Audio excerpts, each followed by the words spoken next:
नमस्कार सर, मेरा नाम राजू है। काफ़ी सारे इन्वेस्टर ने ये क्वेरी किया है कि कंपाउंडिंग पे कुछ बताइए, म्यूचुअल फंड एसआईपी में कंपाउंडिंग कैसे चलता है। इस पे तो सैकड़ों वीडियो देखा है, लेकिन आपके हिसाब से कंपाउंडिंग क्या होता है इसके बारे में बताइए। मैं कंपाउंडिंग को ये मानता हूँ कि यदि किसी मिडिल क्लास या गरीब व्यक्ति को ये समझ में आ जाए ना मैथ का कंपाउंडिंग, तो उनको मिलियनर बनने से कोई नहीं रोक सकता है। चाहे कितना कमाते हैं, कम कमाते हैं, ज़्यादा कमाते हैं, इससे मतलब नहीं है। कंपाउंडिंग का खेल सबके ज़िंदगी में है और वो उनको मिलियनर बना सकता है। मैं जब यहाँ पे मैं बात करता हूँ लेवल 1 का, टोटल 3 लेवल मैं गेम का यहाँ दिखाऊंगा कंपाउंडिंग में। लेवल 1 पे बात करते हैं। जब मैं 12 साल का था तो पहली बार मेरे हाथ में कैलकुलेटर लगा। जब मैं अपने जीजा जी की दुकान पे बैठा तो पहली बार मेरे हाथ में कैलकुलेटर लगा, और उस समय 12 साल की एज में सोचा कि 1 रुपया को अगर किसी ऐसी जगह पे छोड़ दिया जाए, इन्वेस्ट कर दिया जाए जहां पैसा डबल हो जाए, और यदि 20 बार गुना करूं तो कितना पैसा हो सकता है। यहाँ पे देखते हैं तो 1 रुपया को गुना 2 किया, फिर गुना 2 किया, फिर गुना 2 किया, ऐसे करके 20 बार गुना किया तो पैसा बनता है, उस 1 रुपये का वैल्यू बनता है 10,48,000। और जब यहाँ पे चलते हैं ना आधे जर्नी पे, तो उसका वैल्यू होता है 2048 रुपया। यहाँ देखते हैं 2 दूनी 4 दूनी 8 दूनी 16 दूनी 32 दूनी 64 दूनी 128 256 1024, और 10वें बार में आता है 2048, यानी कि आधे जर्नी तक 2048 रुपया आता है। और फिर बाद के आधे जर्नी में उस 1 रुपया का वैल्यू 10,48,000 रुपया हो जाता है। यहाँ पे अगर आप देखते हैं ना कि मैं ये बोलता हूँ कि 1 रुपया की जगह अगर किसी ने 1 लाख रुपया इन्वेस्ट करके छोड़ दिया तो कितना पैसा हो सकता है अगर इसी तरह 20 बार गुना हो। तो यहाँ पे जो मैथ का बवंडर हुआ है 10 लाख रुपया हुआ है, और अपना पैसा जो लगाए हैं आप 1 लाख रुपया लगाए हैं, दोनों को जोड़ करके गुना करके पैसा बता सकते हैं कितना हुआ है। तो कहेंगे कि इतना जीरो को तो गिनने में ही 1 मिनट लग जाएगा, और इकाई दहाई करूं तो 5 मिनट से ज़्यादा खप जाएगा, न जाने कितना बार गलती कर दूं। पर ये काफ़ी आसान है इसको ये जानना कि कितना पैसा है। तो पहले ये देखते हैं कि यहाँ पे कितना पैसा है, 10 लाख। इस 1 लाख में से 1 जीरो उनको दे दीजिए। तो 1 जीरो जब 10 लाख को दे दिया तो 1 करोड़ हो गया, और 1 लाख से 1 जीरो निकाल दिए तो 10,000 हो गया, यानी कि 10,000 करोड़ हो सकता है। जहां 1 रुपया का 10 लाख रुपया हुआ था, वहीं सोचिए कि 1 लाख रुपया इन्वेस्ट करके छोड़ दे, जनरेशन के लिए छोड़ दे, आगे जनरेशन के लिए छोड़ दें, तो वो पैसा 10,000 करोड़ हो सकता है। और ऐसे फंड में मैंने पैसा इन्वेस्ट करके छोड़ दिया है कि वो जमीन है, प्लॉट है, वो खेत है, वो कभी नहीं बेचेंगे। इस तरह से मैथ का बवंडर होगा, तो जब हम नहीं रहेंगे तो 10,000 करोड़ कभी ना कभी वो हो ही जाएगा, वो मैथ अपने आप कर देगा। आज जिनको आप टाटा बिरला बोलते हैं ना, उनके दादा परदादा ने कुछ पैसा इन्वेस्ट करके मार्केट में, बिजनेस में इन्वेस्ट करके छोड़ दिया था, तब जाके आज वो टाटा बिरला हैं। ठीक उसी तरह अगर आप पैसा रखते हैं तो कितना हो जाएगा ये समझ से परे है, मैथ का कंपाउंडिंग अपने आप करता जाएगा। यहाँ पे एक क्वेश्चन आता है कि कितने साल में डबल होता है, तो मैथ का आंसर है कि 3 साल में यदि डबल करना चाहते हैं तो ऐसे जगह पे पैसा रखना पड़ेगा जहाँ 26% का रिटर्न मिले। अगर 4 साल में पैसा डबल होता है तो इसका मतलब है कि वो 19% का रिटर्न दे रहा है, और 5 साल में डबल हो रहा है यदि, तो वो 15% का रिटर्न जनरेट करके दे रहा है। अब गेम के लेवल 2 पे आते हैं। मैंने 2016 में अपने एक रिलेटिव को बताया कि 96 में किसी ने HDFC टैक्स सेवर में 1 लाख रुपया लगाया था, और आज 2016 में उसके पैसे का वैल्यू 1 करोड़ रुपया है। पिछले 20 साल में इस फंड ने 26% का रिटर्न जनरेट करके दिया, और 1 लाख का वैल्यू 1 करोड़ रुपया हो गया 20 साल के बाद। तो भैया जी का कहना था, मतलब कुछ भी फेंकते जाओ और हम लपेटते जाए, मतलब कुछ भी बोलते जा रहे हो कि 1 लाख का वैल्यू 1 करोड़ हो गया 20 साल में। अगर ऐसा है तो ये लो कागज और ये लो पेन, ये 1 लाख रुपया दिया और करके दिखाओ, जोड़ के दिखाओ, गुना करके दिखाओ कि 1 लाख का वैल्यू 20 साल में 1 करोड़ हो गया। मैं तो कहा भाई ये तो मजा ही आ गया। जो 10th में 94% लाए थे और 12th में 98% लाए थे, वो तो आज दिखाने का मौका मिल गया। तो बोला ठीक है, 1 लाख रुपया का 26% अगर ब्याज मिले तो साल के अंत में ब्याज कितना होगा, 26,000। तो टोटल पैसा कितना हो गया, 1 लाख मूलधन और 26,000, दोनों मिला के 1,26,000। तो पहले ये देखते हैं, जो 9th-10th में पढ़े थे, 1 लाख रुपया ब्रैकेट में दिया 1 प्लस रेट बाय 100, 26% का रेट है। तो इसको आप सॉल्व करेंगे, 1 लाख ऐसे रहने दीजिए, ब्रैकेट में क्या होगा 126/100, तो 126/100 है, मतलब 2 जीरो है, तो ये पॉइंट 2 पहले लग जाएगा, तो 1.26 हो गया। तो 26% का रिटर्न मिला तो मूलधन जो भी है 1.26 हो गया। अगर 27% का रिटर्न मिलता होता तो 1.27 से मल्टीप्लाई कर देते। यदि 25% का रिटर्न मिलता तो 1.25 कर देते।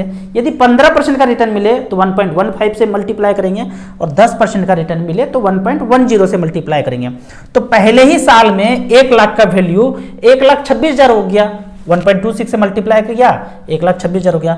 दूसरे साल 1,26,000 पे 26% मिलेगा तो 1,58,000 होगा। तीसरे साल 1,58,000 पे 26% मिलेगा।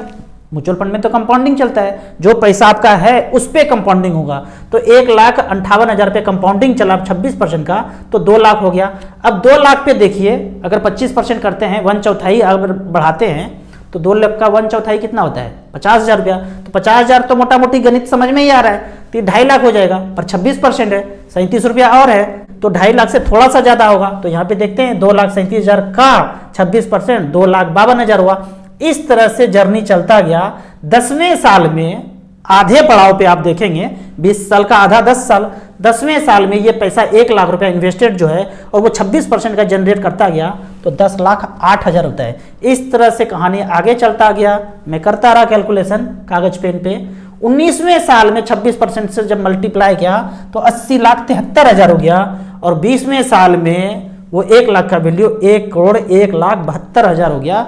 बोलिए सियावर रामचंद्र की जय।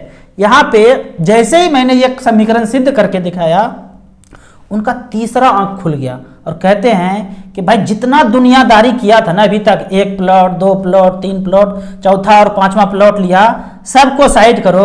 आज से जितना भी पैसा होगा ना ये मचमच फंड में ही डालेंगे। वो कभी म्यूचुअल फंड को म्यूचुअल फंड नहीं बोलते हैं, मचमच फंड SIP ही बोलते हैं।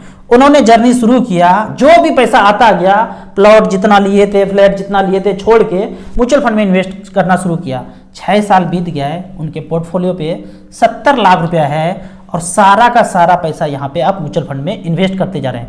कभी मिलते हैं तो बोलते हैं कि भैया स्टेशन वाला वो जमीन जो है कॉर्नर का बर्फी साइज का ले लीजिए ना, 15-20 लाख रुपए में मिल जाएगा। बोलते हैं कि पहले से जो 5 प्लॉट लेके रखा था वो बोस, आगे का 2 लीटर अपने आप लगा दीजिए, वो बोस तो पूरा का पूरा बेड़ा गर्क कर दिया और वो सारा पैसा यदि यहीं पे होता, म्यूचुअल फंड में होता, तो मैं इस शहर का सबसे अमीर व्यक्ति होता। उनका ये कहना है कि वो 5 प्लॉट नहीं होता और वो सारा पैसा जब से मैं इन्वेस्ट करना शुरू किया प्लॉट फ्लैट में, वो सारा पैसा म्यूचुअल फंड में होता तो आज शहर का सबसे अमीर व्यक्ति होता।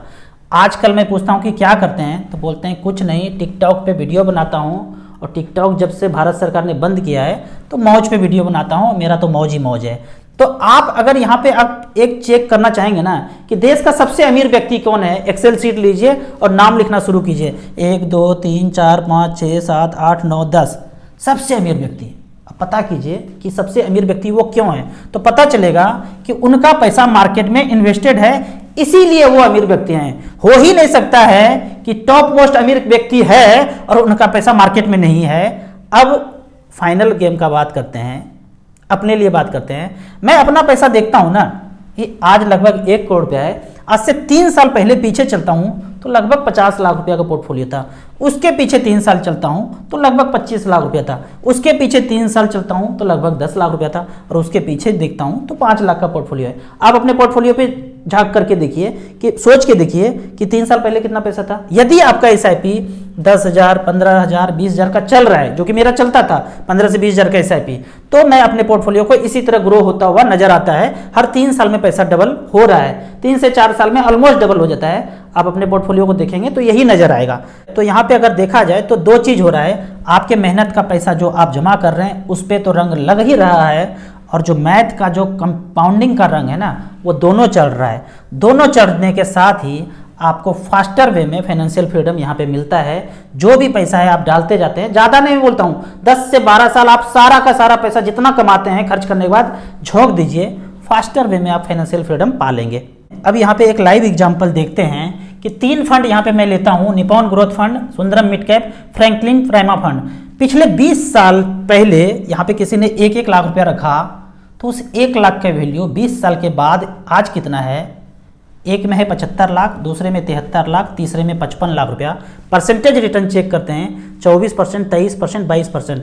अगर ये 26% दिया होता तो 20 साल में 1 करोड़ रुपया हुआ होता, वो मैथमेटिक्स आप जान ही चुके हैं।